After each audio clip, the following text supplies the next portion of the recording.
Jam wale mon bandiraɓe tedduɓe yeɓiyankoɓe Pindi TV min calmini on ɗo mbawɗon wonde dundi Baba Adama nde kala min bismimon kelle gadande roɓe no jandeji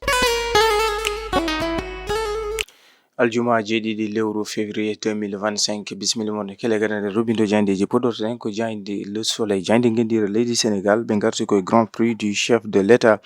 ne wayno kanko hoorejo leydi ndi golɗon kolol o arti yettude ɓen ɓe ganduɗa ko darde dilloɓe e jangde ɗo e nder leydi Sénégal yettudeɓe kono kadi artude wonande e fannu noɓe jaari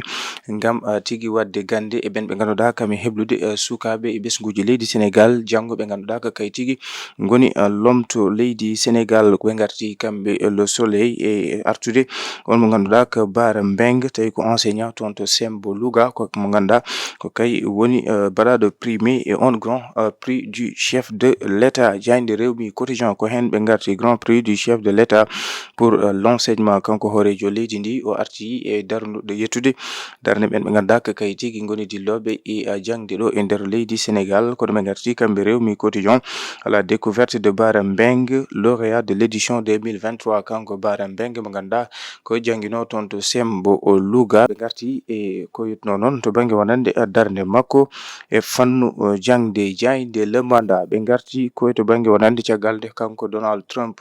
wonno hadde makko dartinde ɗen balle ɗo yoga e leyɗele ha ɓuuri tengtude ɗo e nder leydi Sénégal ɓe garti le mandat e yiide wonande ko ɓuuri ujunnaje ɗiɗi ɓen ganduɗa ko golloɓe tawi koye USAID ne wayno ene jogori battinde tigi wonande e balle mumen jayde le mandat ati ha joni e ministre saoudien jagorɗo toon to ganduɗa ko Arabie Saoudite tawi ko kay tigi halfina kala ko yitno e alhaali haju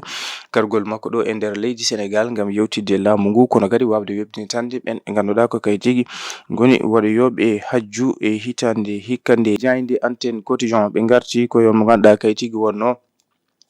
mawɗo leydi Sénégal Macky Sall ɓe garti e ngol kolol ngol ganduɗa waɗi toon to dowlaji dentude Amérique ɓurnoɓe mantidade wonande nden jonde ne tawe hen o mo ganduɗa ko kanko wonno président de la République du Sénégal Macky Sall tawi noon ko jonde nde ganduɗa ene rendinno ɓen ɓe ganduɗa ko dilloɓe dawrugol ko nonne kadi ɓen ɓe ganduɗa ko dilloɓe faggudu e adunayankeru ndu on jeeya hen ɓen ɓe ganduɗa ko dilloɓe e tawi ko kay tigi tambi diineji ɗi e aduna ne wayno noon ene jeeya e ɓurɓe en mantinade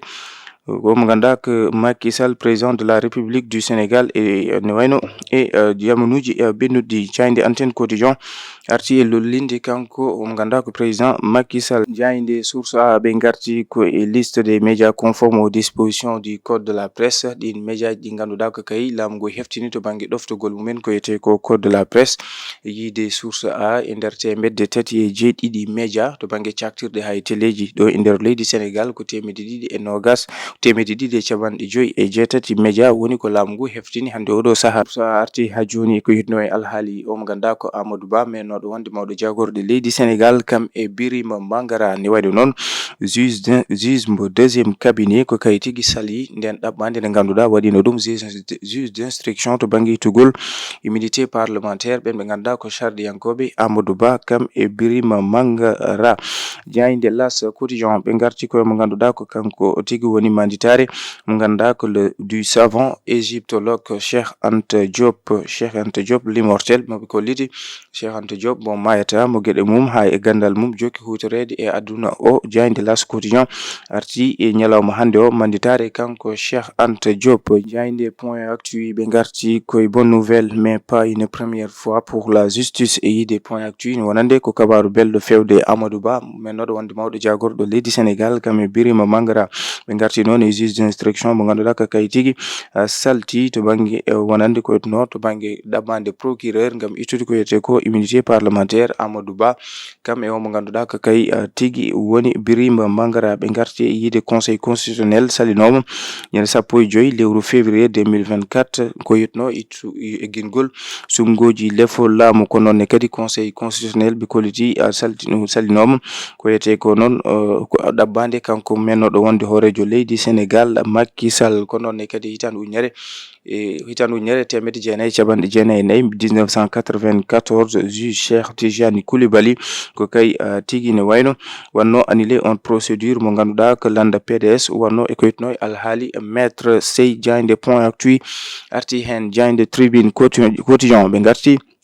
koye sappo e tato ɓen ɓe ganduɗa ko wat boniyankoɓe ko kañumen pawa juuɗe e ɓen sappo e tato nayo hen ko rewɓe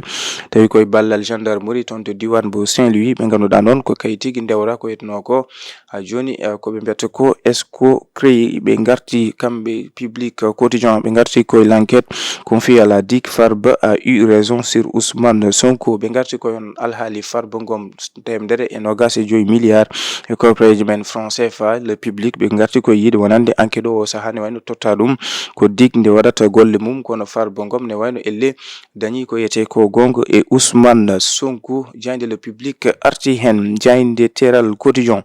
ɓe garti koye grossesse en milieu scolaire. ɓe garti noon koye sukaɓe mawɓoɓe deedi tawi koye bundi jangde mumen. ɓe kolliti noon diwan mo Fatick ko kañum ari dow. ɓe kolliti diwan mo Fatick teskama toon ko abbi e 166 nen ɓe ganduɗa ko sukaɓe mawɓe deedi tawi ko élève aji rewi hen ko diwan mo Ziguinchor toon to banggue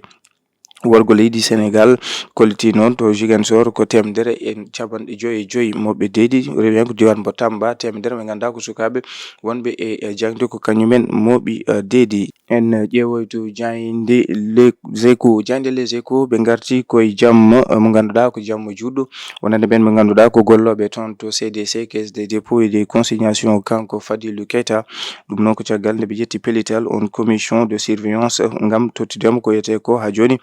doole gam wawde wadde golle makko to banggue rewidade kamen nibbisade ɓen ɓe ganduɗa ko employé ji taweteɗi toon to CDC caisse des dépôts et des consignations ɓe holliti yoga hen ni ma mbaɗi ko yete ko licencié kono ɓe garti kamɓe les échos e alhaali Tahirou Sarr. yiide les échos Tahirou Sarr totalement blanchi par la sûreté urbaine ko yetno e alhaali leydi. ɓe kolliti oɗo saaha noon sûreté urbaine laɓɓini kanko on ganda ko homme d'affaires Tahirou Sarr. jayde l'éveil ɓe garti koye suspension de l'aide américaine l'impact au Sénégal. ɓe garti koye ngal ballal ngal dowlaji dentuɗi Amérique batti mum ɗo e nder leydi Sénégal tawi noon koye e nguɗo gomo yetnogo USAID. jayde le quotidien ɓe garti ko e actualité nationale entrée en politique nouvelles ambitions. ɗum noon ko gartal omo ganduɗa ko Madiambal Diagne ɓe kolliti noon oɗo saaha ne wayno yalti e deƴƴere mum. Madiambal Diagne arti e ko yetno e Ousmane Sonko kam e Bassirou Diomaye Diakhar Faye to banggue wonande golle mumen oɗo saaha ko yetno noon e alhaali omo ganduɗa ko général Kandé kono arti ko yetno noon to banggue wonande rapport cour des comptes mo holliti